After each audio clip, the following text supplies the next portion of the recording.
Welcome to Read, Eat, Travel, Repeat, the book club and podcast with your hosts, Sarah and Kit, two friends who talk about all things books, food, and travel. Welcome, readers, eaters, and travelers to Read, Eat, Travel, Repeat, the book club and podcast where books take us beyond the page. I'm Sarah. And I'm Kit. Today we will be talking about is The Paris Match by Kate Clayborn. Spoiler warning for anyone who hasn't read the book yet. While we will be giving initial thoughts and ideas, eventually we will be spoiling the end.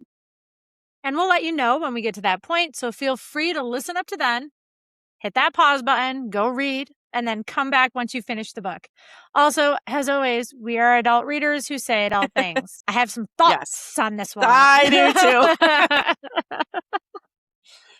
But that's a little later. Our featured book this month gives us Paris, a destination wedding, amicable divorce that may not be quite as amicable as advertised, and a grumpy best man who suddenly becomes very invested in fixing everyone's problems. So obviously, nothing could possibly get messy. Here's our synopsis. What could possibly go wrong?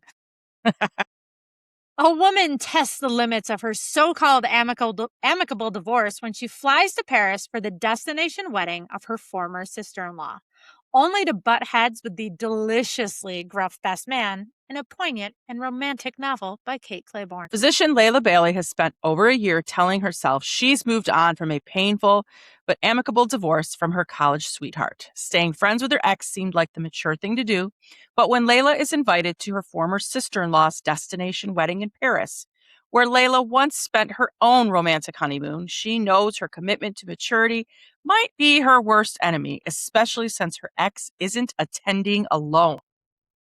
The only thing that could make the week more difficult is getting through it without the distraction of the wedding.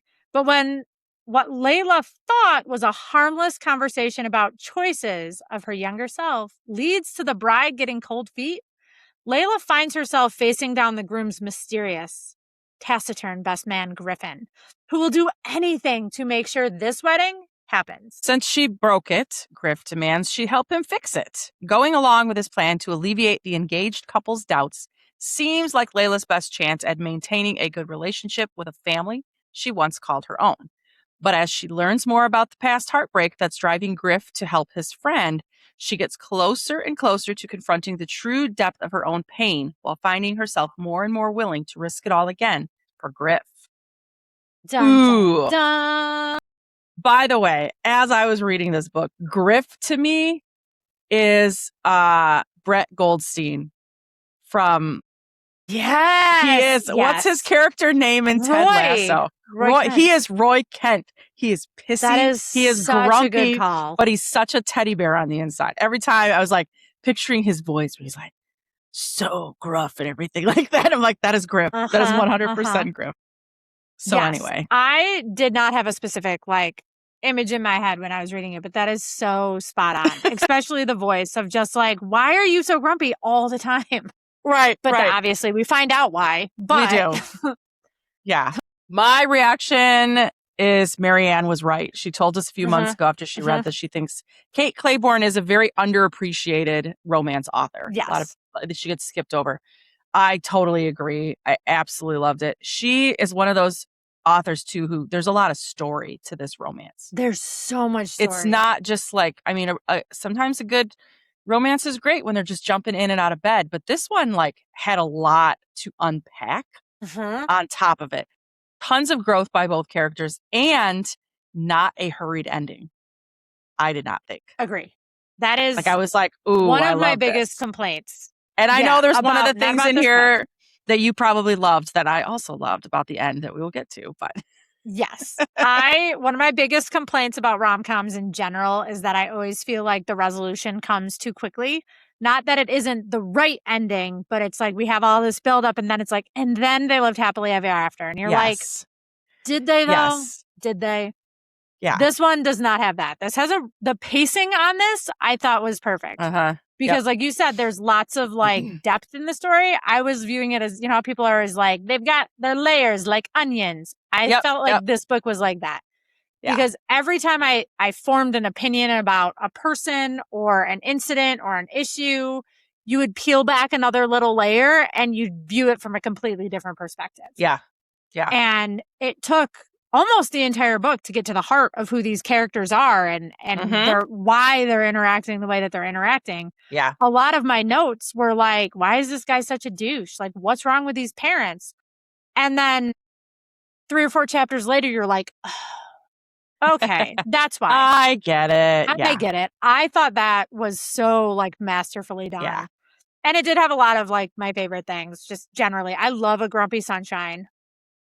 And I especially love it when neither of them are truly that person. Yeah. So like Griff is the grumpy in this situation, but homeboy has reasons and he's trying. Yeah. And he doesn't want to be grumpy all the time. And Layla is the sunshine, but my God, is she masking like crazy. Like that is not, she's wielding it as a shield. Yes. And it may not be necessarily her default setting, but she's going to use it to get through this situation come hell or high water. And then, like you said, there's just a metric ton of baggage that not just Layla and Griffen have, but as we keep going, everybody has baggage. And at the onset, we'll get to this when we talk about like the families, but I had one opinion of people at the beginning of the book, and by the end I was like, well, shoot, like I got a whole different thought process now. Yeah. And I thought that was so well done. So yes, Marianne was 100% right on this book, and I definitely want to read more Kate Clayborn. I want to read all of hers now. Yeah. I did like though how even though Griff is like super grumpy, she puts you into his head enough that you get why. You get it. Yeah. And you get that he feels bad about it. He feels bad about it. He doesn't want to be that guy. He doesn't want to be that guy. So you're like, wow, this guy was an asshole in chapter 1. Well, then you get to chapter 2 and he's like, I was such an asshole. You're like, yeah. Okay. Yeah. So it's, you don't dislike him when you're like, he's so mean. He's such a jerk. You don't not want him to succeed, basically. Yeah. So you get the impression like right out the gate that like he is trying. He is failing a lot, but he is trying. And you don't realize how hard he's trying, even for a couple chapters in, and then it just gets for a good while, more layers and everything, and yep. So, all right, so on to our plot points. The most broad plot point on the planet is what I put in there first: family. Family. But I put that in there right out the gate because I think it's at the heart of the whole story is the idea of family. Like the family you have, the family you choose. And then I have so many issues with Emily's family, which for those of you who have not read the book, the main characters are Layla and Griffen. Layla used to be married to Jamie. Jamie is Emily's brother. They have a divorce. We find out later that, they say throughout the entire thing, it was amicable. It was amicable. It was amicable. You find out that like, that word becomes a word that she says all the time. I'm like, the amount of times I read that word, I was like. And she's saying it because that's what she wants it to be. Because she needs it to be amicable. Because she wants to stay part of this family. And Emily was her best friend before she married into the family. They're like, we will always be family, even after the divorce. And as like Emily's parents are like, oh my God, we're family. But the more you read into it, the things they're asking of Layla, you would never ask your family to do. No. When we find out that, she's the one that broke off the marriage because Jamie kind of changed his mind on some things he wanted, which is one of those things like, it's okay. Yeah. But that was their place and their honeymoon and now Emily's doing it and is like, can you come here? That she's going there for a honeymoon with, I don't know. That's just like I was like, it's such brave girl. Brave. And such a like shitty move by Emily. I felt like once you kind of dig into it, you're asking her to relive what was maybe a super happy occasion for her that is now sad. Mm-hmm. And the fact that her ex is not alone. He brings his girlfriend. That's just... And kind of treats the girlfriend poorly. And Layla is like a nice person. You definitely don't like Jamie. Yeah. You don't like him. You're like, I'm glad you broke up because he's kind of a tool. He's a douchebag. To be a very 90s word. And at no point is he redeemed. Like some other people, you're like, oh, you're kind of Yeah. a douche, but there's a redeeming arc. But he never Not really him. like He redeems. stays Yep. at any point. And then on the flip side is Michael's family. Michael is Emily's fiance, and Griff's Griffen best is friend. Michael's best friend. And his family treats Griff like shit. Yeah. Like horrible. Even though they've known him since he was like preteen. Yes. I mean, they've been best friends for years. Yeah. He just, That And makes me sad. Griff and Layla are hanging on to these like surrogate families by tooth and nail, and they're not particularly being treated well. And that bothered me a lot. At the outset, I was like, oh, like you have a surrogate family? Like, oh my God, like it is amicable. Yay. And then by the end of the book, I was like, oh my God, these people are actually really bad for you. Yeah. Kind of toxic, actually. Super toxic. I mean, and I'm not divorced, not even close to it, but we have divorces in our family, and all of a sudden it's like, I don't see my aunt anymore, or I don't see. And so I get it. I get it. When you have somebody that's been in your family for a long time and suddenly they're not, it's a little bit of trauma right there. Like, oh, I miss them. Like they were part of our family, and now all of a sudden they aren't because you're not with them anymore. But also the trauma of someone still being there when they shouldn't. They need to let go. Yeah, I thought that was a well thought out and well deployed plot. Yes. Because you really didn't have a sense of how deep some of that trauma went until close to the end when you were like, oh man, like Yeah. There are some hefty things happening in there. And that does kind of tie to the second plot point we have on there, which is friendships. Like these friendships, there's a lot of codependency. There's a lot of like secrets and lies. I don't think we can get too far into it without spoilers. So spoilers. I know. I feel like we're going to go pretty deep into this pretty quickly. Right out the gate. So if you're intrigued already, just pause us and go read and come back for this conversation. Find out why these friendships are so toxic. Yeah. But Griff and Michael have been friends forever. And I was really, just to give context, the reason Michael's family hates Griff is because he lived in a house that was definitely not up to code. Michael had the love of his life. And he was deployed. Michael was deployed, I think. Or something like military school, like at academy or something like that. Yeah. And the girlfriend was staying with Griff, and there was who was also friends. And they were all friends together. And Griff, they were all friends, yeah. And she was like in the basement apartment or whatever. And the fire started in the basement, and Griffen is horribly scarred. Like he is essentially disfigured and disabled for life, trying to save her. Yeah. He tries to go in he jumps out a window and tries to go in the basement door to save her, and is essentially like scarred on half his body. And the family blames him for her death, which is horrific. Because she was like amazing. Like she was supposed to be with Michael. She was supposed to be. And so it's a lot of trauma because the stuff Griff has to deal with, that is his losing his friend, also his friend losing the love of his life, and then the parents blaming him for everything. And it's so much to unpack. And of course you don't get to that till way later in the book. Almost the end. So the whole time you're going, what is going on? Why are these people having being so pissy about it? And you're like, I really thought that there was going to be more, just based on like the absolute vitriol that those parents have towards Griff. I was like, did he start the fire? Like, I really was anticipating like Griff having done something really bad. Yeah. He was just there. And he had the bad luck or good luck to survive. Yep. And that was enough, which is horrible. But it's kind of what sets Griff up. And then on top of that, he has physical issues, like he's in pain a lot of the time to the extent that he can't sleep. But he also essentially becomes a shut-in after that.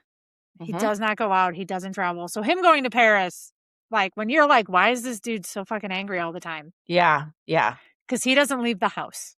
And he's putting forth a huge effort to do. He's so tired of people looking at him. Everyone looking at him like he's a monster. Like he's, there's all that with him. I guess we can talk about this now. I loved Griffin's character it was a little bit of a fairy tale. Yes. It's a mix between Beauty and the Beast, but also the Hunchback of Notre Dame. Yeah. And I because think he sees himself he talks these long conversations about seeing himself in the bell towers of Notre Dame and being away.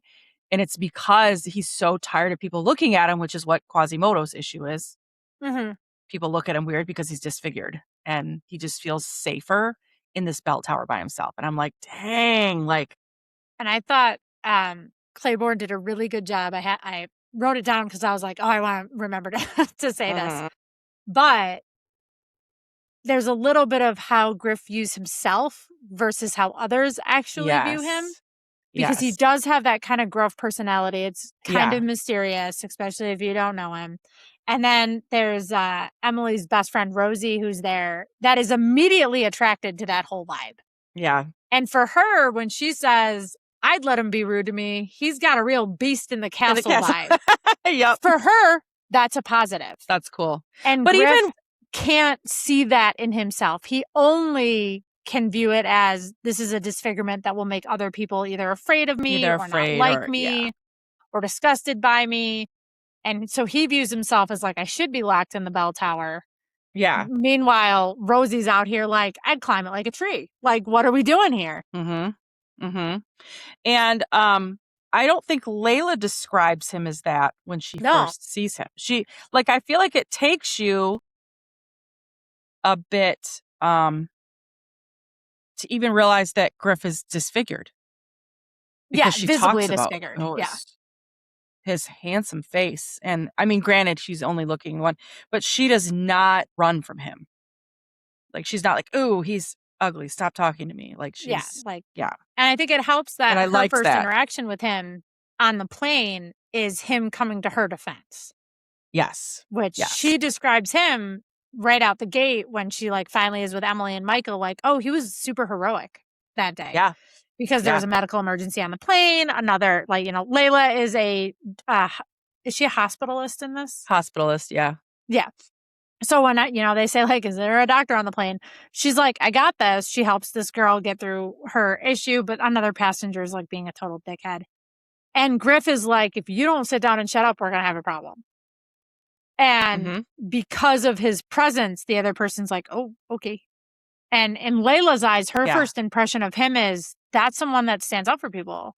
His personality shown through way before anything else. And Griff is losing his shit internally because he's like, I'm in pain. I don't want to be here. I'm on a plane. Get me off of here. I don't want to. But she views him immediately as a stand-up dude. Yeah. I know. I was trying to find what her first. I also thought reaction to him. Yeah. It was a really smart decision. I thought, obviously, that's what authors do. They make really good decisions. Real smart. That's what makes a good author. You make smart decisions. Real smart. But to make her someone who's in a caregiving position because she's already predisposed to not judge. Yeah. And she's aware of how her actions impact other people. Because one of the interactions there's so many interactions between Griff and Layla that I adore, and I'm sure we will talk about a lot of them. But as someone who has panic attacks, when they're at the restaurant and he's losing his shit. He is I don't He's usually overstimulated. He's overstimulated. He's so overstimulated. He's not a great conversationalist on a good day. He has not explained to her at all yet that this is a thing for him. So he wants so badly to do things with Layla that he's willing to risk it. And they're at this restaurant and he's on the verge of just full meltdown mode. And he basically is just tell me a story. Tell me something. And Layla's like what? What a weird opening that is. Tell me something. And his response is anything. Your favorite food, where you went to college, why so many places in here have these weird Edison light bulbs hanging everywhere. I love that. Why did you pick this place? What are you going to order? I loved, the fact that he felt safe enough to say it, but more than that, I loved because we're getting that scene from Layla's perspective. She clearly notes, I know he's losing it. Yeah. She And realizes, she sees the signs. Right. And her caregiver side wants to say, are you okay? What can I do for you? But she's smart enough to realize what I can do for you is just talk. Yeah. And she doesn't make it an issue. She doesn't point out that he's having a panic attack. She doesn't say, one thing I always used to get when I would have really bad panic attacks is people going, you're okay. You don't have anything to worry about. What are you worried about? You're fine. Try telling that to my body who thinks that it's about to, the world's going to implode right now. So those kind of comments always make it a million times worse because logically, when you're having a panic attack, you fucking know you don't have anything to panic about. You know you're fine. You can't stop it. Yeah. So I loved that throughout the book multiple times, it was clearly pointed out that Layla knows that there's one reaction as like a doctor that you would give to someone having a panic attack. Yep. But the human side is the one that's going to win out. And right now he just needs me to talk. So I'm just going to talk. Loved that. It's a little bit Edwardish in the car. Just prattle on about nothing, whatever he says. And she's like, I'm gonna kill him in the morning or whatever she said. I'm gonna kill Mike in the morning or whatever. Tyler, I think it is. I'm gonna kill Tyler in the morning. He's like, what? Just prattle on. He's like, anything. Just prattle on about something just to make, because he literally admits that. I mean, his is slightly different than anxiety. It's more the anger, but it's the same thing. Like, I need this person that I enjoy being with. I need you to talk to me about anything because just the sound of your voice is going to calm me down and everything. And I think the flip side of this, and I'm going to scroll. It goes a little bit into Layla's divorce and Jamie's decisions. But I think the flip side of that, without knowing it, is also what Layla needs. Because you get a very clear sense that Jamie tolerated Layla. Yeah. He'd go to the museums, but he didn't want to be there. I know. He'd listen to her talk about something, but he wasn't really listening. He didn't hear it. So I think for Layla, having someone like Griff go, just talk to me, and he's listening. He's honestly, like, genuinely listening to her and wants to hear what she has to say is a new experience for Layla. So even though it was very much about getting Griff back down to baseline, I think it also healed something in Layla that, this is a person I can talk to. And remember what she's talking about, because she has set this dinner up for them. She's gone to a restaurant on a road that she's been on before, but not the restaurant, on a day on her honeymoon when Michael didn't want to go out. And so says it's Jamie didn't want to go out. That it is a part of Paris that is just her. She doesn't have memories associated with Jamie. It's just her.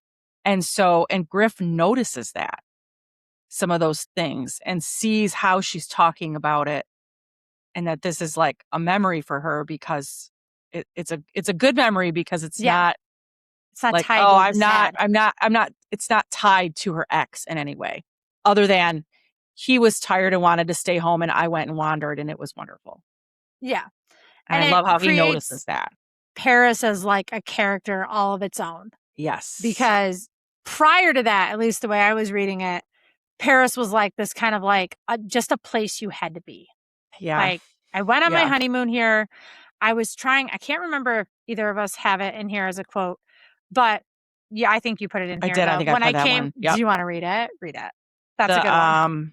When I came here before. When I came here before, I was trying too hard to become someone, I guess, someone who belonged here, someone's wife, a Mackenzie, like her.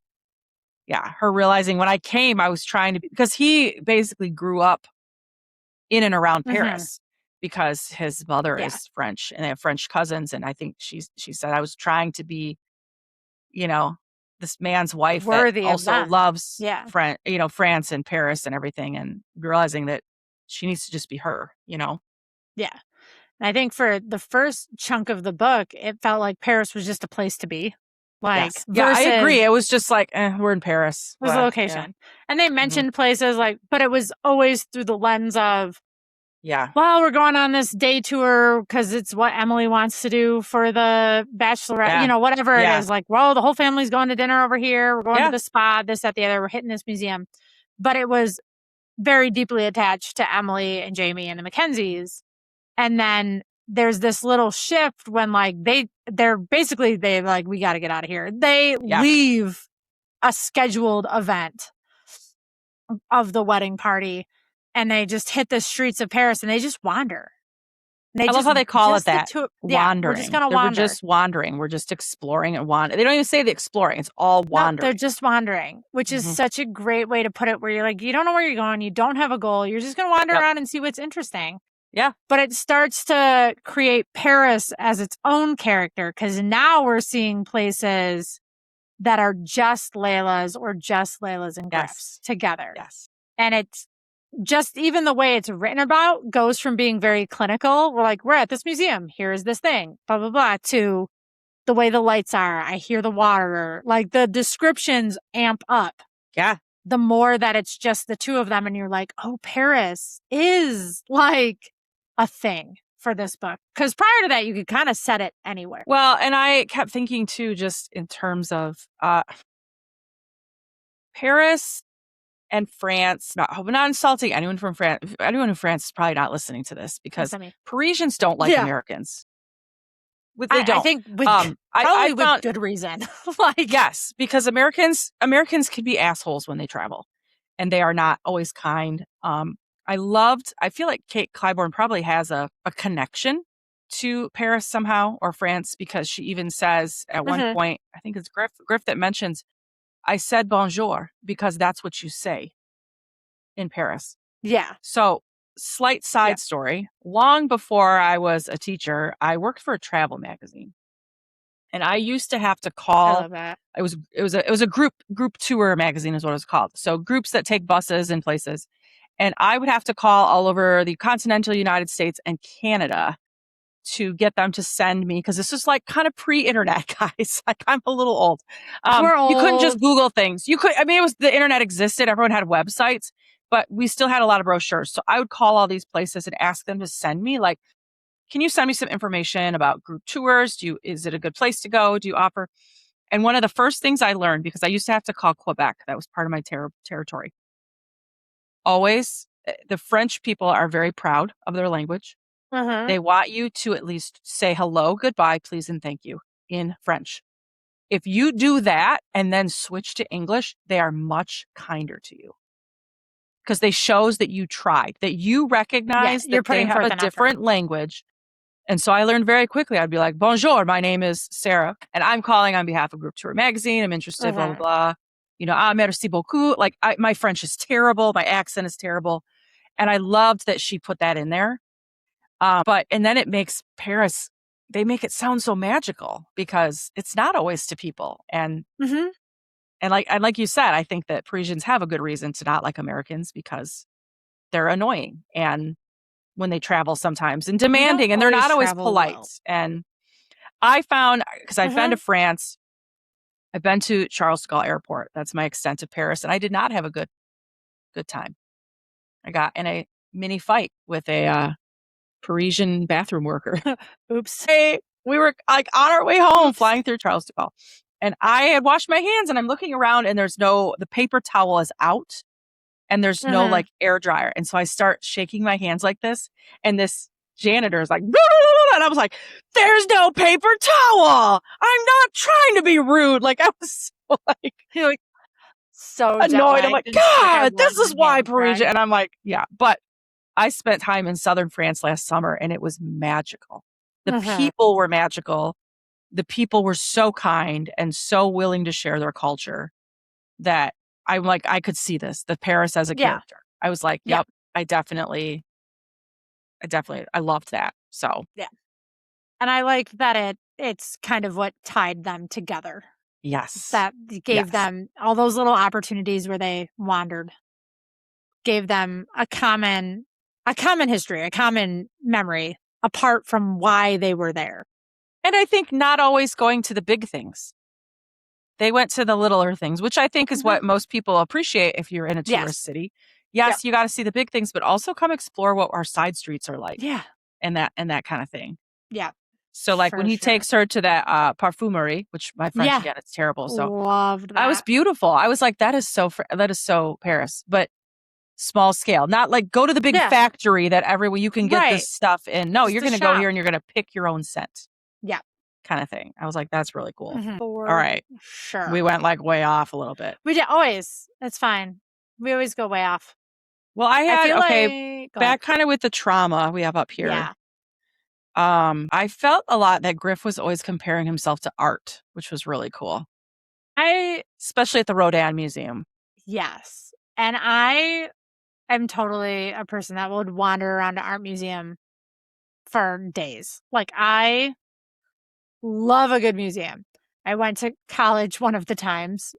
The degree was actually called Cultural Heritage Preservation, but it is a combined degree in anthropology and museumship. So, like, it is technically a museum degree.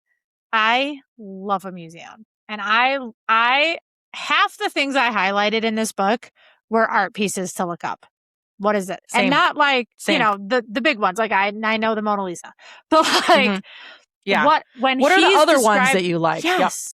Yep. And I'm going to jump down here, but like, he sees himself in the sculptures and the art. And I think he has a hard time processing his pain and his trauma. And he's looking for external connections to go, when I say that my body hurts, that's what it looks like. That is how I feel I'm contorting because I can't control this pain in my body.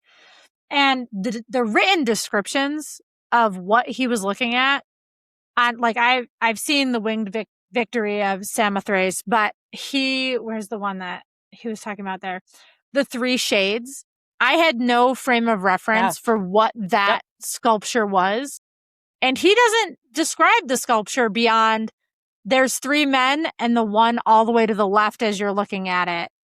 He's like, that is how I feel when my body betrays me. Body is, and I can't move. And without giving a physical description of the sculpture, it is exactly how I imagined it looking, which is a crazy skill to have, to be able to explain how a piece of art makes you feel. And it's also, though, it's part of the gates of hell. So then you're like, what is this sculpture that could possibly be a sculpture by itself, but also part of the gates of hell? That kind of, how does that work?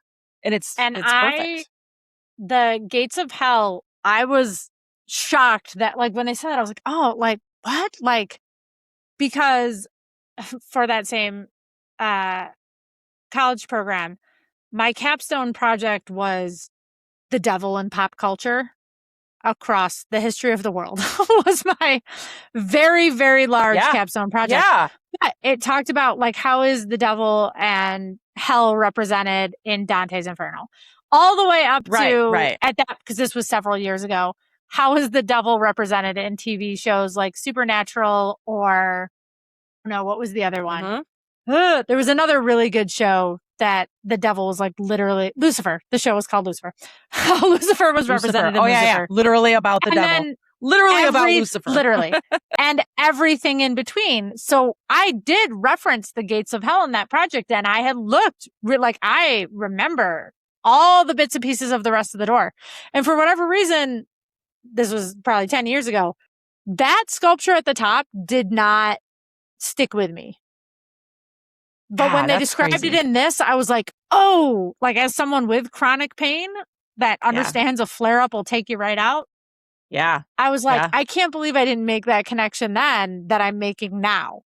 Because it is like the top of the door. And for somebody without chronic pain, looking at, he says specifically the man on the left, he's twisted. Like his whole body is literally twisted. His neck is flat. I'm like, I get that. That to me looks more like pain than the other two. Yeah. The other two look like sad and dejected, or somehow but pain looks feeling like defeated. Yeah.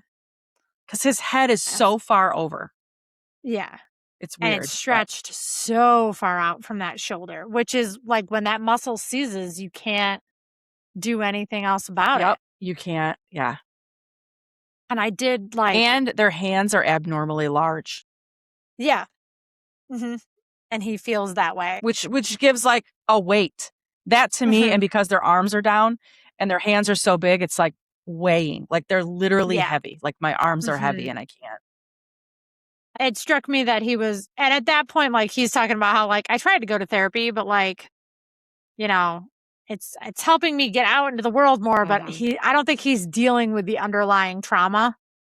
And but his ability to connect to, like, external artwork is his way of trying to make sense of what his body is going through, what his mind is going through. But what I did think was to tie it to some of our other points, I thought was really interesting is this man, Griff, is like at war with himself over so many things. But when he fucking turns it on, like when he's like, I'm going to go ahead and woo Layla now, he turns it on. Like, right. He has such a lack of confidence in so many respects. And for good reason. Like the way he exists in the world makes 100% sense. And then every once in a while, he just knocks it out of the park and then immediately fucks it up, which is hilarious to me. Yes. Because some of the words that are coming out of your mouth are like devastatingly beautiful. And then you're like, okay, deuces, I gotta go. Yeah. Yes. And they have a bit of a forced proximity situation. Like, it is off the rails almost immediately. It turns into an enemies to lovers sort of situation. Because this is a book where I truly believe they hated each other's guts at the start. Yeah, and I would say I feel like this is definitely more the enemies to lovers than enemies to idiots. Because I there's think they kind of have good reason. There's no middle ground. And then they both very quickly secretly are attracted to each other. So there's really not a lot of idiocy between them. It's just like they straight up hate each other. They ping pong back and forth. They're like enemies to we're making out in the alley to enemies to and the best kiss of my life ever. Like, best kiss of my life. Back to enemies. Maybe I'll let you wander your tongue all over my body. Back to enemies. And like they are the love-hate between these two is crazy cakes. Yes. But that first kiss, you're like, oh, damn, Griff got some game. Because I think you put the quote in here. I was like, because she's again has said the fucking word amicable. Yes. 700 times. Anytime anyone asks about the divorce or it's brought up in any way, like, are you okay? Yeah, everything's amicable. Hey, how are you feeling seeing Jamie with his new girlfriend? It was great because the divorce is amicable. Like, she is trying to convince herself that everything is fine. Right. And that word sends Griff off the rails. Like, that quote that you put in there, I was like, oh, shit. Like, that's so good. Kate's writing was very beautiful for about, broken people or whatever. Yeah. Like the first one, when they're actually at the Rodin and Griffen whispers to her, there shouldn't be anything amicable about losing you. And then he thinks to himself, there should be a way, he thought. An army of stone gargoyles ordered to be alive, all to come get you, all to show you that you should never shrug like that again. Because she's just like, oh, it's amicable. And she shrugs. And he's like, his mind, it's so beautiful. It's so artful because he's so into the art. I noticed a lot of that when he talks about this, like stone gargoyles and things like that. I'm like, that's so. And they cool. have that like first kiss in the alley, which Griff is like so up in her business. Like he's got her against the door and then he panics and like backs off and she goes for it. She's like, nope. Nope. You were right here. This is happening. You started this. You're going to finish it. Don't be writing a check you don't intend to cash because this is happening. But he starts to like, he literally does panic and just leave. He puts her in a like fucking ride share and he's like, he's out. But they made out for like 25 minutes. Like she looks at her watch and she's like, dude, we legit were against that wall for 25 minutes. And then he was just like, I can't. And then you learn later it's more because of the pain. Yeah, he's really struggling. He doesn't want her to see it yet. But it was a super dick move. Yeah. But when they come back, like she's a doctor. He could have just been like, I have a lot of scarring and a lot of pain. Yeah. Yeah. This hurts me. And she would have been like, oh my God, let's go somewhere else. Let's lay down while we make out or whatever. Yeah. But the next day when he does finally realize that he trusts her enough to let her know that in a very much it's not you, it's me kind of scenario. But like, it's not anything you did, but sometimes my body betrays me. Mm-hmm. And I was not ready for you to see that yet. But God. One of the things I loved about this in regards to his pain, he felt his pain differently when she was touching him, but also he still felt it. And at first I was like, ooh, please don't make it like, if this is not fantasy. There's no magical touch There's that no is going to make healing. his pain go away. But I do get it where like if the right person, it's sending his synapses like this is what good touch could be. So I really liked that about his pain and about with them in the alley, and he walks away like it feels good at first, but after a while it's like it's too much and he has to walk away so that. And then she's because she's a physician, she's really like aware of like, wait, I need to touch, was it the right side of his body was not burned? So if he's better about touching her there without him knowing. He has to see her touch the left side of his body, even if it's his arm or his hand, because his nerves don't always tell his brain what's going on. And so he has to physically see something in order to feel it. And I was just like, that was really fascinating. Because I thought at first, I was like, okay, like the romantic be part of me is like, oh, she's the only one that can touch him. But also, this is not a fairy tale. Like if it was a fantasy novel, 100% magic touch. Like, but and this is real life. I don't want to cheapen their romance. Right. I forget where in the story it kind of comes through, but like, it's very clear that she is intentionally thinking about the right ways to touch him. Even if it's as simple as holding a hand. She's very slow with her touches, like because she doesn't know if it's going to hurt him. So she might rest her hand on his wrist where she knows that the nerve endings are not as damaged or not as sensitive. And then she'll slowly move. So instead of like making a quick swipe up his arm, she might, is this okay? And if it's okay, it's okay. And if it's not, it's not. She never makes him feel bad for saying that doesn't work. Yeah. And when she realizes there's a couple points where she like is pulled in for a hug and her head hits his chest and she just doesn't know. Like, is this okay? Is it not okay? Yeah. She just asks. And I think part of that is being a physician to know enough to go, does this work for you? And it doesn't have to be weird. It doesn't have to make anyone feel bad. And I think some of that, as someone who does have a very different kind of chronic pain, when you're tense, it makes it worse. Yeah. So the fact that he trusts her and is able to relax a little bit, I read it as allows her touch to be maybe not as assaulting on his senses. Yes. Because she's very aware he's not tensing up. He's not worried as much about it. And they kind of meet in the middle at what works and what doesn't. And that solves, there's no magic to that. That's just people being people. Yeah. And sometimes it does hurt. And he does, there's one scene where he's up all night and she's just up with him. And that's okay. Yeah. And he also, though, because he doesn't leave a lot, his house, he also hasn't really been touched by other people. So he also is has to retrain his brain too, that I think he always thinks it's going to hurt when somebody brushes by him or whatever. And he forgets that touch can be soothing and comforting. Yeah. And even when he's in pain, sometimes he still wanted her hand maybe on his good side, comforting his good side while his other side, the nerves were going crazy. Yeah. And things like that. I was like, man, Kate, you did some research on that. Yes. It's so well done. So well done. And I think the fact that it's acknowledged the entire way through helps. Like initially you don't know why Griff is the way that he is, but once he's opening up to Layla and you as the reader find out, you're like all of it makes sense. Yep.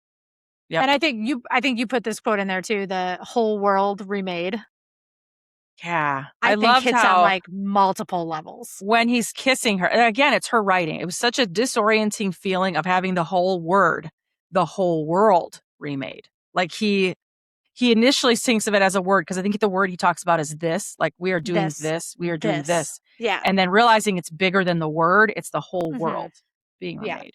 And then after a few sentences later, says after that, she couldn't think of anyone else. She could only think of him and herself in matching black and melding into each other, a fey prince and a now immortal feeling girl. So it's again that hint to a fairy tale kind of thing. Yeah. that I was like, oh, I just love that, you know. Yeah. It's a And I real think love that does seem to be very fairy tale-ish. it does. But nothing about it was like not attainable. Like at no point did I like not believe that this could happen in real life. Yeah. But I thought that the idea of like the whole world remade, like these are two very broken people that arrive in Paris, not looking for anything to change. Like they are both very much at the outset of this book, just hoping to survive the week. Yeah. Yeah.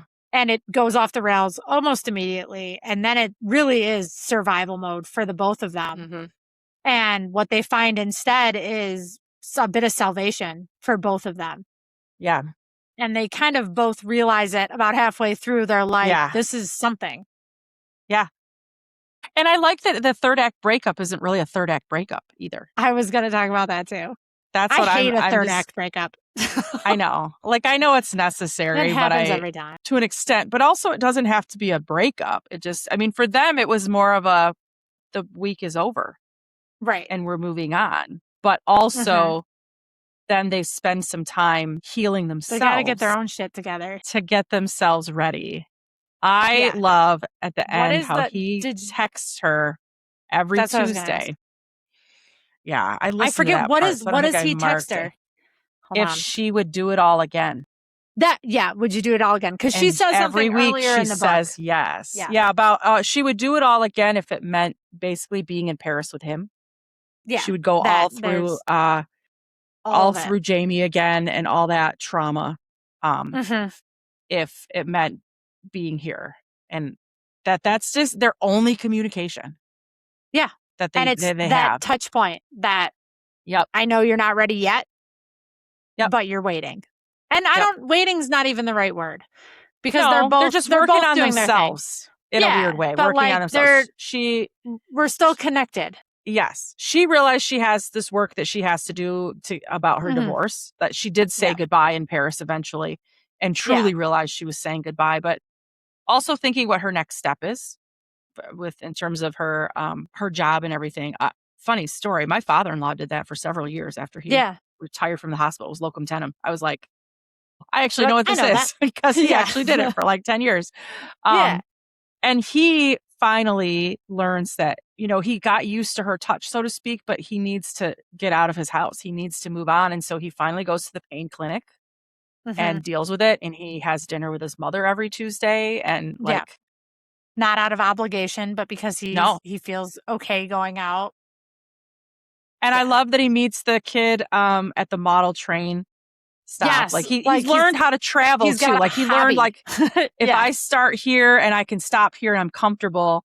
And the kid literally calls him Scarface to his face, but not in a derogatory way. He's just a teenager and he's like, I'm going to just call you Scarface.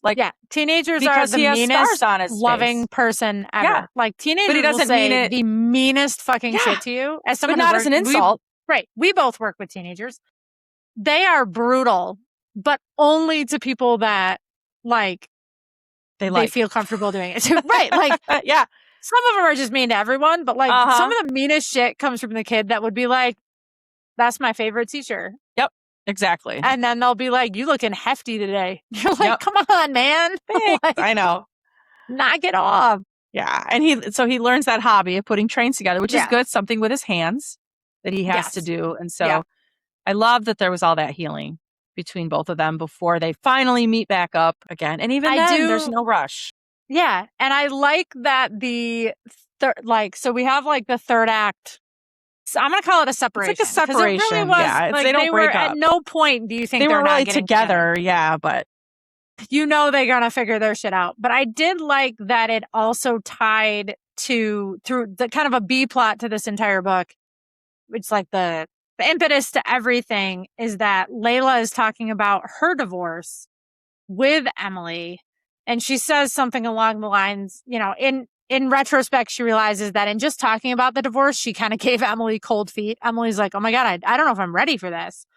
And Layla says something like marriage was big, not because it was forever, but more because sometimes it wasn't. And that was the biggest thing to reckon of them all. And it sets off this domino effect of will they, won't they for Michael and Emily. Yes. And these are people that got to deal with their shit too. Emily's pretty young. Michael has not come to terms with the death of his former fiance. The horrible loss. Yeah. He has not healed. And some of that is because there's a reminder, your best friend is a daily reminder of this thing that happened. Loss that you had. Mm-hmm. Right. And we can talk about the parents in a minute, but his parents are like still harping on it like a decade later. But when they start looking at the way that marriages can fall apart, I like that it didn't become a negative in terms of like, well, marriages are doomed or you shouldn't do it. It was really a nice look at like, we should probably not rush. Let's make sure we do our own healing before we move forward. Yeah. And in the end, spoiler if you're still around, even though we've spoiled a lot already. Yeah. When Layla and Griff finally get back together, it's because Emily and Michael have come back together. And Emily kind of nudges Michael to be like, please call Griff and tell him that Layla's in the city. It's time. It's time. That you guys, everyone has done the work. Everyone is in a really good place. No one's making decisions impulsively. It's time to take that next step. And that's what it takes is Michael calls them and they have their kind of very peaceful, nice reckoning with kind of their history and everybody moves forward. But I liked that we got that little bit of resolution to the Michael Emily plot line. And I'm glad that they stayed together. Yeah. I'm glad they stayed because I also hate that where it's like you get the cold feet at the wedding or whatever, and then they break up and they never. And part of it is because she's like, I feel like he's hiding something from me. Because and Michael's like, I'm hiding something from her. But I would have hated to if the breakup, like when you find out that your fiance almost got married before and then didn't because the person died, I don't think that's a reason to break up with someone personally. No. The lying part is definitely needs to be contended with. The fact that I hate where they're like, well, I can't do this. He didn't tell me he was engaged before and I can't deal with that. Right. Well, that's a dumb reason to. So I like that they like took a break, hashed it out, talked it out. And then, you know what, because she's got to also understand that he has had this terrible, and because it wasn't a breakup, it was a loss. It was a loss. It's like different. A horrific loss. Yes. It's different than in terms of like, I know he will always love her and blah, blah, blah, that sort of thing. And so I was like, I'm really glad that they didn't just break up forever. That was, And their stuff kind of happens off screen. Like you're not sure until he calls, you're not sure if they're working it out or not, but I'm glad that they worked it out. Yeah. Which kind of leads us to like the other breakup, which is Jamie and Layla. Yes. Jamie's the fucking worst, man. He is dumb. But I did think there's a bit of appreciation there in the I hate a surprise pregnancy. Oh my God, the baby will fix everything plot line. Yep. And this was not that. That is a plot line that I am loath to, I don't want it. I don't want to read it. I think it's contrived, whatever, however you want to put it. I also do not like going on with that. I didn't want kids. And then suddenly you convinced me. I feel like that's an insult to women who really don't want kids. Yes. Like how we learned that's why their marriage breaks up. And Jamie's little digs at her like, oh, I saw you hold your friend's baby. Just because I hold a friend's baby does not mean I want a kid. But I everyone's can give that like, back at the end of the night. Yeah. When I think of people like, who say that, like, well, you just have to be around kids. Your maternal instinct. Well, I think that's an insult. And I'm somebody with 2 kids and I wanted kids. Right. But I respect people that don't. I have several friends that do not have kids and have never wanted them. And that's okay. In this book, a lot of times they pit not in this book, in other books, it'll be a career versus family thing. That is not the case for Layla. She just doesn't want kids. It has nothing to do with what career she has. It has nothing to do. Sometimes it's like, I just want to travel. Like there always has to be a reason in a lot of books that, well, there's a reason you don't want kids. It can't just be because you don't want kids. It's because you're valuing these other things more. Yeah. In this book, it truly is. Layla knows right from the jump that is not in the cards for her. It's not what she wants out of life. It's not and it has she's nothing to very do with clear on that. infertility because people No, are like, oh, it's you can try. And she's like, it has just nothing to do with it. I just don't want just don't want children. it. And I And think at the any change from that cheapens that. And Kate does not do that at all. it's so well done in this book. And I think very realistically, the plot line of Jamie going, I didn't think I did, but now I kind of do. Yeah. Also is realistic because that does happen for some people where they're like, I don't think, because they were very young when they get together. Like, I don't think I want kids. Like, I'm okay with you, like with saying that. And then realizing as he grows older that maybe I do want to be a dad. And the problem with that and for their particular relationship is that Jamie wields it like a weapon.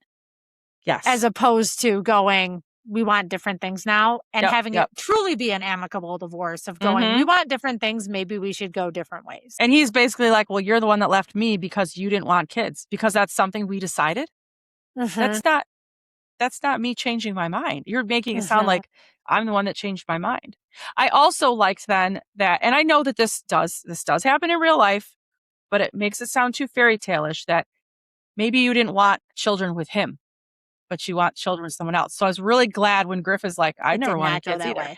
Because I was like, please don't make her suddenly after breaking up with Jamie. And he's like, I want kids. Then she meets Griff and she's like, guess what? I want to have your baby. And I'm like, your babies. I want your Beauty and the Beast babies. I know that happens sometimes in real life.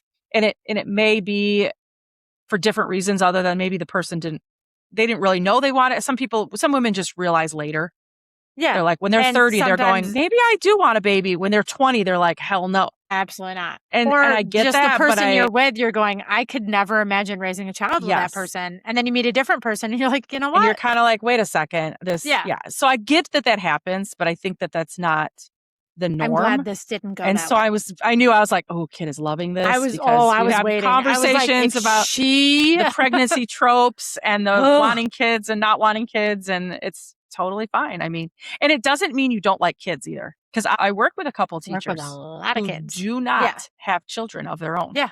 But choose to work as teachers and love those kids. It's not that they don't like kids or they love their nieces and nephews. One of my good friends, she adores her niece. Like she talks about her niece all the time. It's not I'm not a kid person. It's not for me. It's not for me. Don't want to have kids. Yep. And I thought that the way that whole divorce, like Layla and Jamie divorce story rolled out, I thought was really good. Because at first you're like, maybe it was just amicable. And then the more you learn, they do just fall out of love. Did they one of those we realized like we were being got friends married for too 10 young, years and or like it was a proximity thing. Like I'm best friends with your sister and you're always here and like we get along pretty well and maybe it's love. Yeah. But you find out that like they really, which is kind of true because the more they reveal, the more you realize they were never super compatible. No. I think they've just been together so long and part of each other's lives, which was important to Layla because she didn't feel like she had a family. Right. She felt like she had a family with Jamie's family. And so just kind of tolerated it. And I'm sure, and maybe Jamie really did want children to begin with, but was kind of too scared to tell her because they'd been together so long. She was so clear that it was a no. And then he thought, well, maybe as we get older, she'll change her mind. And then it's like, just kidding. Just kidding. So, which kind of brings us to the parents. These parents were horrific. Last thing, all of them, in a way. All four were horrendous. What was the aunt's name? Celine. I forget what the aunt. She was also bad. I didn't like any of the adults. Like they were so manipulative. Celine had a couple of good zingers, a couple of things where you're like, "Yup, you're right." Got you to think, but she didn't really, in the end, like support everyone. Like, she should have. I felt so bad. At the start, I was like, what a nice family to not cut her out after the divorce. I was like, that's very sweet. This is someone who's you've been part of their family for decades. They're not going to cut you out. And then the more there's like little digs in there and just, you don't love this girl. Like you don't view her as family. You view her as like a pet. Yeah. But we treat pets better. Like, yes. It was just the longer it went on, I was like, oh my God, these people are kind of horrible. And then Michael's parents were horrendous to Griff. Just blaming him for... for everything that went wrong. Yeah. Like, they're really holding a grudge about the fire that killed Michael's fiance. But then when the dinner that goes wrong or something goes awry, and the dad Fitz is like, I knew if you were here, you were going to ruin everything. This is what you always do. Was it the breakfast that they didn't? It might have been. That breakfast that they didn't show up to, and then that's when everyone learns that was the very end. There was something prior to that where Michael didn't show. I can't remember what it was, but Michael is either late or didn't show up. Well, he was late when they went to the Rodin, wasn't he? Late? Yeah, I don't that think morning it was that argument, though. There was something else where like Fitz goes hard on just like, you ruin everything. Yeah, and Griff just takes it. Because I think he has a lot of internalized guilt. He feels like he deserves it. Yeah. Which is why he thinks it's so important at the beginning. He's like, they have to get married. I think part of him's thinking that Michael's parents will accept him back in if Michael's happy. If he fixes this. Yeah. If he fixes, because he fixes literally the fire that happened 10 years prior. Like if he fixes this and Michael's happy with someone, then he will have his family back too. And there's so many layers to that throughout the story of him just desperately trying to salvage something. Yeah. And the parents being unyielding.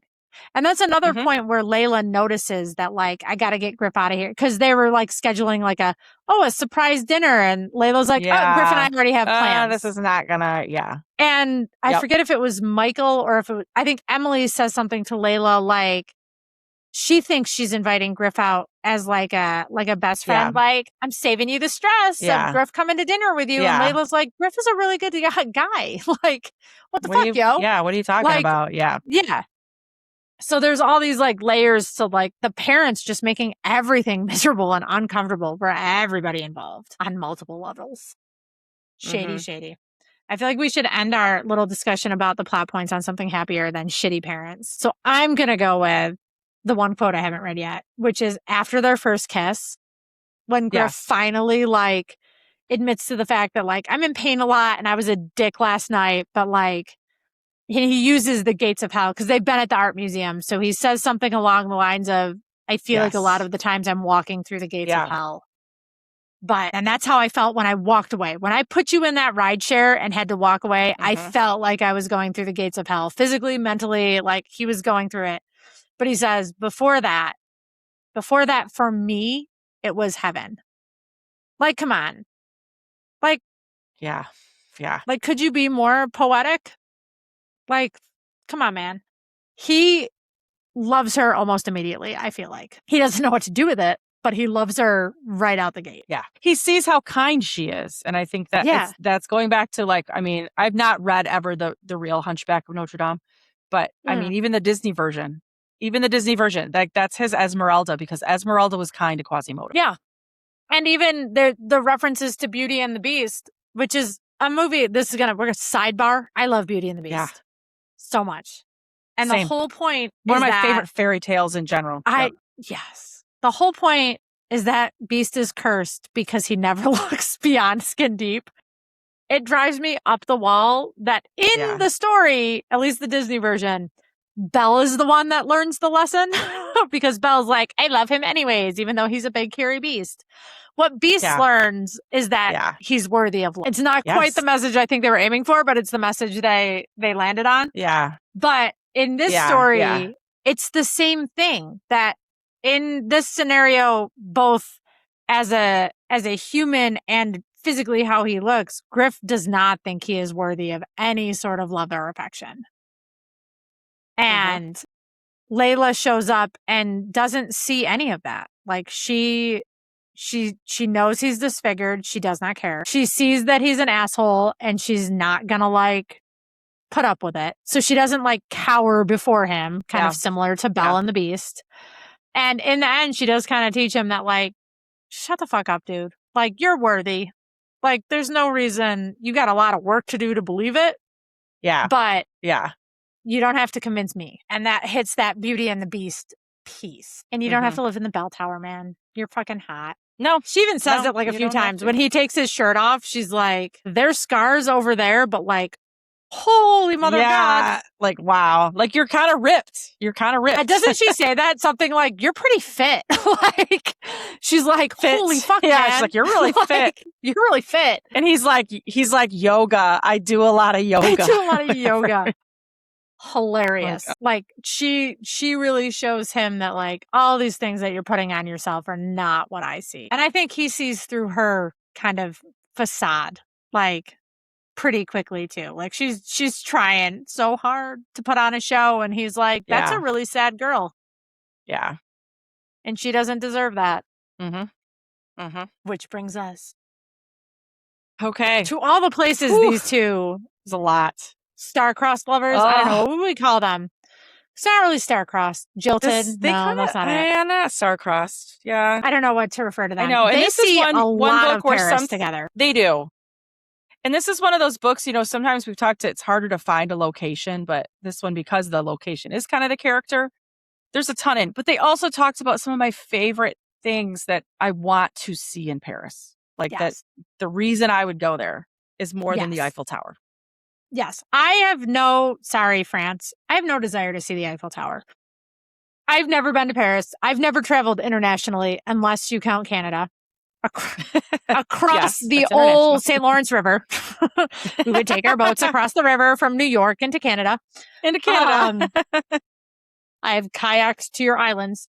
No, I've been to like Toronto and stuff like that. I've been to some of the national parts on the side. But I've never traveled internationally outside of Canada.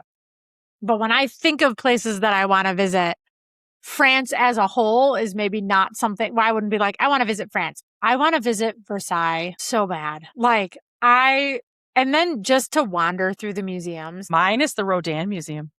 Like, I was like, please talk about the Rodin. Because I think that everyone talks about the Louvre.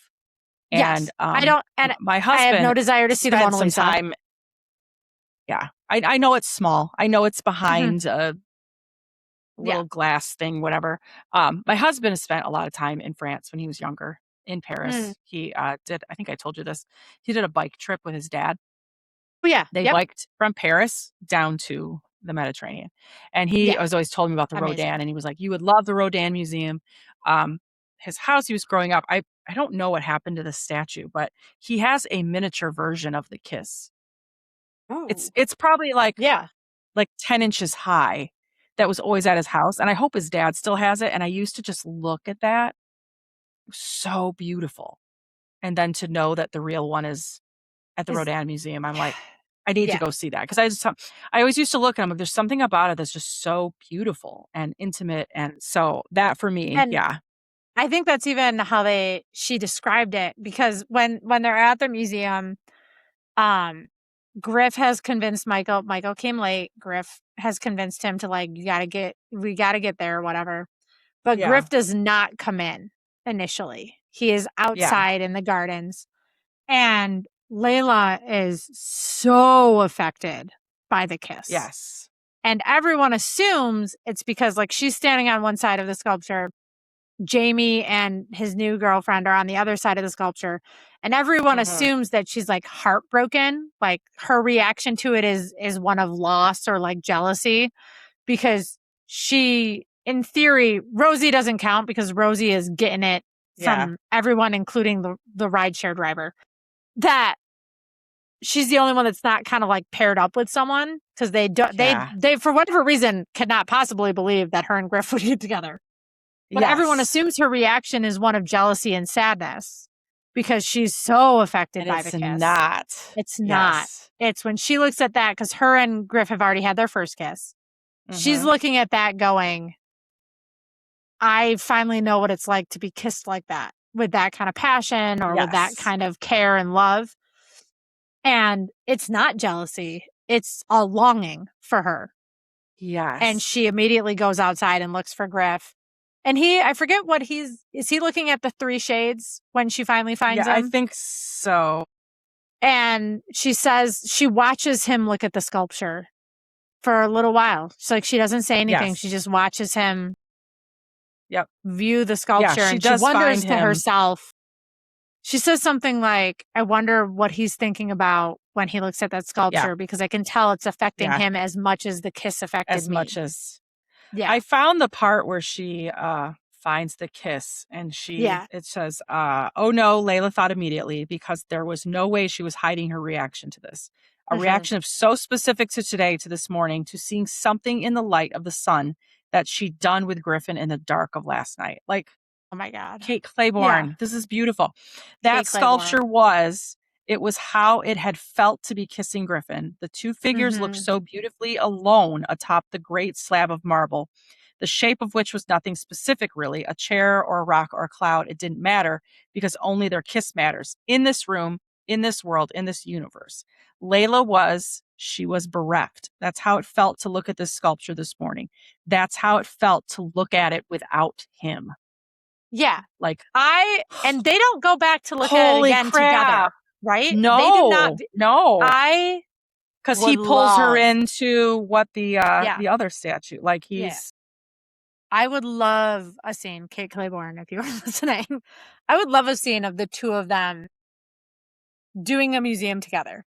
Yes. And looking at that sculpture kind of jointly. Yeah. Yeah. I'm trying to see Kate where Clayborn's descriptions of these sculptures.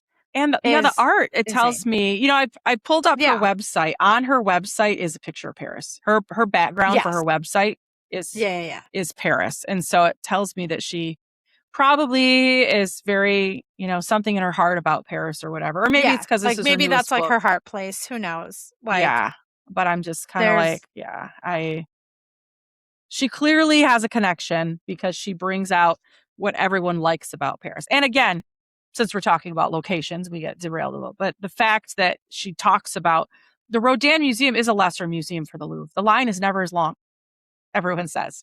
But everyone wants to go to the Louvre. Okay. Palace Royale. There's, because I've never been to Paris and it's not a place that I think about necessarily traveling to. I don't think about traveling internationally a lot. What I found myself doing was treating this book as like a tour guide, or not a tour guide, a travel guide. Yeah. Where I was like, what is that? Like, I know Versailles from a very historical standpoint. That is where ballet was invented. Yeah. As a dancer. Like, I would love to be able to like stand in a ballroom and go, this is the place where those ballets were initially created and danced. And if you're a dancer at all, the choreography has not changed much. So you're dancing the same moves. No, I love that. But a lot of these places I had no reference for. So what I found myself doing is I had to highlight and come back, because if I checked every single thing as I was reading, I never would have finished the book. But we'd still be here. I would still be sitting here reading the book. Yeah. But every time I looked something up, and I don't know how Kate Clayborn chose where they were going or what they were doing, if these are her favorite places or places she has memories at. But every single location, I was like that looks visit worthy. I love it. Yeah. The bridge. Yep. The Pont du Soleil. It overlooks Notre Dame. And I love to mention too, when he talks about the fire. Yeah. At one point, somebody in the book talks about looking at Notre Dame and remembering when it was on fire. And I think that's another reason that Griff connects to it. Because he's like, it also burned. Half of it burned, just like me. Also, I don't know if you got from it the same thing I got from it, but there's a point, he references the bell towers multiple times. He references Notre Dame. Like, there's multiple references that come back to this idea of he believes he should be isolated.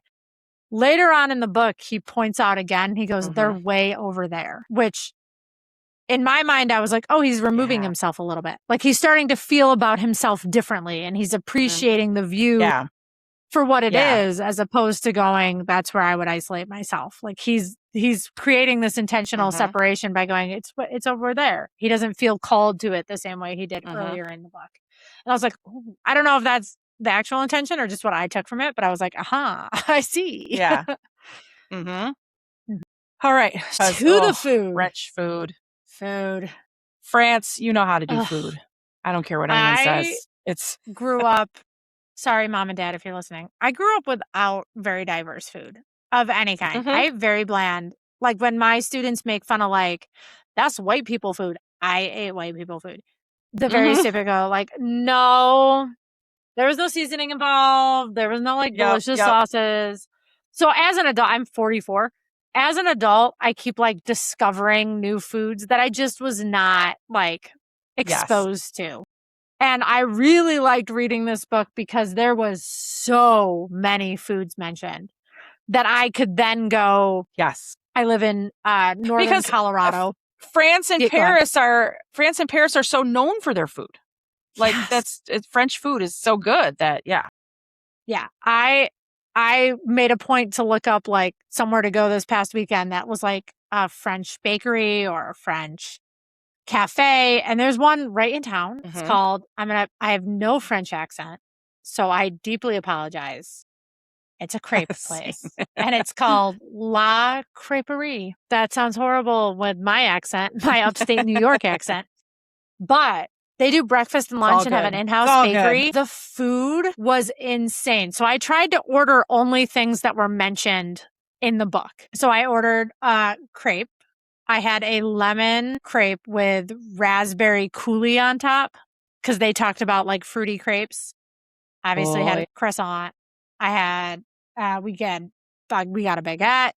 And then I went to the bakery after and bought so much food. I bought beignets, I bought cookies, I bought cake. Love like beignets. Everything was good. And we already ate some of these, but I'm gonna hold it up to the camera anyways. Like it? This is where you can find this shop. I already ate half of these, but look at these. Look at the color on that cookie. I'm gonna eat them right now. I already ate some. But I've been holding out. I've been waiting to eat some of them until we were recording. But the food was so good in this book. The best part about being in southern France last summer, we were at Pont du Gard, which is an old aqueduct in southern France. And we were in, I don't remember what city now. Before then, they were like, we'll just get stuff and we'll have like a picnic lunch. We went into a bakery to get like a demi baguette. It was $1. We're like, yes. What? I want like what is happening? This is like $6 in the United States. Like it was so. I will probably have to post some food because I definitely took some pictures of me eating next to the Pont du Gard with my cheese and my crackers and my very I think you sent us that. I did. I think I was like, that's where I am right now. It's beautiful. So eating yummy food. That was amazing. I had when we were in Cassis, which is right on the Mediterranean, beautiful little seaside village. I had a crepe, like watched them make it in front of me. And it was, I am a traditional butter, cinnamon, and sugar, or butter and sugar on it. I just love a traditional crepe. And if you ever go to Disney World, their crepe place in France and go to Disney World? Really good. Never. Well, let me tell you, back by the Ratatouille, there is a crepe cafe, and they're delicious. They taste like they do in France. My friend and I go a lot during like when they have their food and wine things, so you can go to all the like food trucks. I would like to go down there sometime for food and wine. So good. So my friend and I, when we go, we do Eat Around the World when all like the food trucks are out, and we get one item from every single place. And every year it's slightly different. So we do have some like standby favorites that like are pretty much always around. But just doing like tastings of each, like we just get a little shareable dish from every single location, every country, and we just eat our way around Epcot. Yes. Highly recommend. And then we pick a restaurant. I feel like we ate in France last time, maybe. I think I ate at the French restaurant. The pavilion thing? Like, I don't know. Yeah. There is like one of those stands outside in France as well at Disney. We're still talking about Disney people. Sorry. They have like a bread and is it bread and melted brie or like bread? It's melted cheese. Yes. And it's like a bread bowl and you just dip your bread in it. And I'm like, yes, please. I have had that. Just the line is always like crazy for that too. Yup. It's a hot spot. So worth it. So good. But even when you go inside, I would say France is one of the best places to eat at Disney World because their food. I think I've only eaten there once. Legit. It was amazing. I don't recall my waiter's name. We gave him, you know how you can give like cast compliments? We gave him a Yeah. compliment because we had dinner reservations late. Like, Yeah. late. And we were punchy as hell. And the menu is in French. And we have, Right, of we were course. literally like, what do you recommend? Like, we were, and this poor man with his like legitimate French accent had no idea what to do with us because we were like giggly, we were tired. Like, he's like, what kind of food do you like? I'm like, chicken. Like, this poor man. But he did recommend really good food, and he kept trying to get us to drink wine, and we were like, that is the last thing we need, good sir. I will take a no Coke. kidding. Like, sorry that we're not going to have the full experience, kidding. but You're we like, do not or need not. alcohol right now. But it was really, really good. Yes. For sure. Anyways, that's Disney World. Yeah. But also French food. I feel like French food is one of the things you can actually find good French food in the U.S. Yes. Because it's the pastries. It's the bakery. It's the Yeah. pastries. It's the cheese. It's all the, so I was so good. And if I hadn't read this book, because the restaurant that I went to is, I don't want to say it's a hole in the wall necessarily, because it is a very nice restaurant, but it's tucked away. So you wouldn't so you don't necessarily see it all the time. It's on one of our main roads, but the main road has like a frontage road. So it's like set way back. And the parking lot is like sideways. I don't know that I ever would have looked it up or noticed it. So reading the book really made me go, what do I have here in town? What do I have? That can give me an authentic experience. And it was amazing. It was so good. Yeah. So good. We found a place when my friends and I went up to Petoskey to go hear Ann Patchett. We stopped on the way home. My friend, who's a French teacher at a local high school, she said, oh, there's this French bakery in Boyne City, which is like on the way home, but like maybe 20 minutes out of the way. Oh my God. Watch again, homemade crepes, getting stuff. We were just like, this is and he makes something specific there that even she did not know about, but it's very specific to the village he came from in France. Well, that's cool. And I was like, oh, she's like, I've never had this before. She goes, and I've been all over France. Like, she's a French teacher. She takes kids to France every year. She's fluent. She vacation. I'm just like, she's like, this is really good. I did not know. And they explained it's, this is where whatever small town he came, it's some sort of big bakery, pastry, something. I was just like, oh, that's really cool. So I love that. Yeah.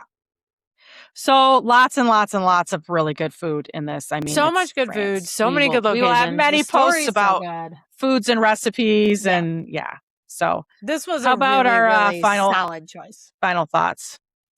I loved this book.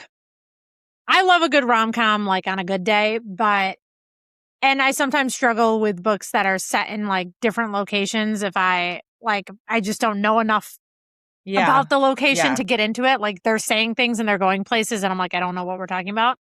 I thought this book did such a good job, like immersing the reader into the location that I didn't feel like I didn't understand it at any point. Like I knew what we were doing. I knew where people were going. I thought these characters were so damaged. I love a damaged healing story. And this is one of the first books I've read where after I finished, I was like, maybe I do want to travel internationally. Like maybe I do want to go visit all these places, which I read a lot of books. So that's kind of like setting a high bar. Yeah. Like I've never super wanted to travel overseas. And, I want to go eat at that cafe. What was the name of the cafe they went to? The Café de Flore. I was like, that sounds amazing. Yeah. Sounds How amazing. About you? Same. I love it. Paris has never been a must for me to travel to someday.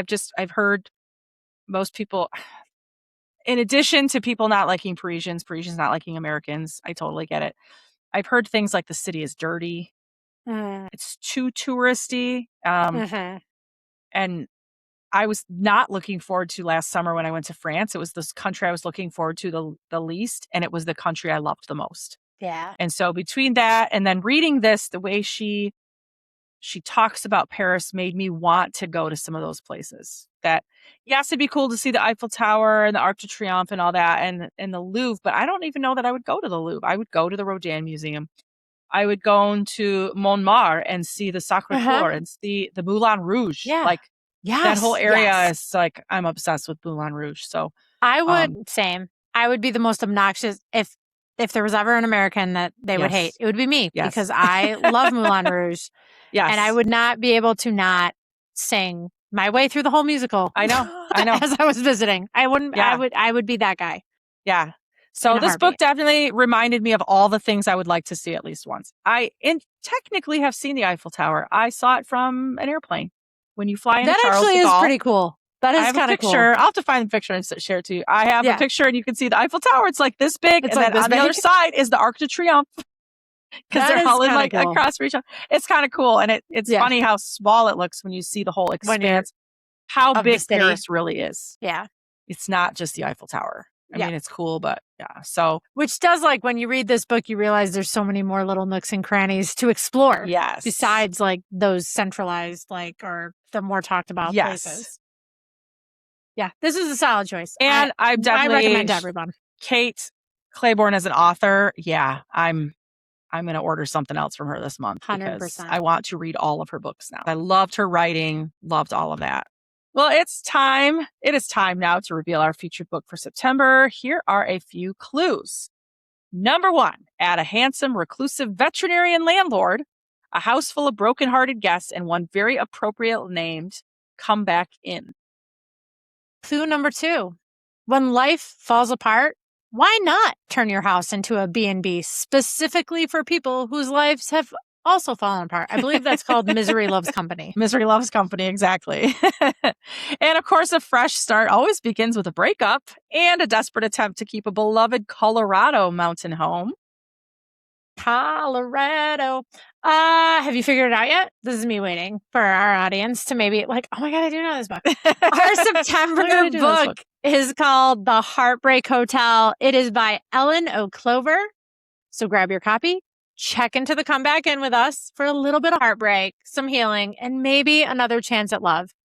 And I will straight up, this one's set in Estes Park, super touristy, but it is the gateway into Rocky Mountain National Park. I am up there all the time. Apologies to everyone in advance. I'm going to spam our accounts with all of my best Estes Park. I'm so excited to read something that takes place in Colorado because we have not yet done that. Yes. So that was part of the reason we picked this one. We're trying to be more I was like, oh my God, conscious of our travel obviously. Locations. Yeah. Yeah. I moved here because I love it here. All right, that's it for now. Thank you to everyone for joining us as we talked all about the Paris match. And if you enjoyed this episode, head to our profile, check out the other books we've featured so far, including books like Till Summer Do Us Part, These Summer Storms, Best Dog in the World, Story Collector, so many more. And if you're looking for book recommendations, each month we share what books we've read across pretty much every genre. So many genres. We're all over the map on this side of the world. All over. Are you ready to read The Paris Match by Kate Clayborn? Or maybe just ready to escape to Paris for romance, wedding drama, and some questionable emotional decisions? You can grab your copy, plus all of our past and upcoming featured reads from our bookshop.org storefront. Every purchase supports independent bookstores, which makes your TBR problem basically a good deed. You're rescuing abandoned books, so it's fine. Rescuing abandoned books. That's right. So you should shop smart, shop indie, and read recklessly. And you can also keep up with us beyond the podcast. We're on Substack, Instagram, TikTok, lots of bookish content, recent reads, food, travel inspiration, whatever other chaos we are currently getting into. All the things. You can find links to everything. All the things. Yeah. You can find links to everything on our website or through the links in our social bios. And don't forget to subscribe to the podcast. Pass it along to your friends. Leave us a review. Fun. We genuinely want to hear what you think. And yes, we will absolutely read them. And maybe even talk about you on the podcast because sometimes we will. If you recommend a book that we read, we will absolutely shout you out. We're going to give you credit for it. Yep. All the time. Which brings us to our next point. Do you have a book that you think we should read? Send it our way. We're always looking for recommendations, future book club picks, and new reasons to make our TBR even more unmanageable. Mine is out of control. Yep. And I'm ordering more books, even though I just bought more. So I'm also on Amazon looking at all the different Kate Clayborn books. I know. I'm on Bookshop doing the same thing on Bookshop. I wish. So here's the thing. Side note, bookshop.org, if you're listening. I love you for my actual hard copy books, but yes, for ebooks, yeah, I don't love the platform. But I think they're always working Yeah. on it. So maybe at some point Yep. it will be I think so. banging. Yeah. I think so too.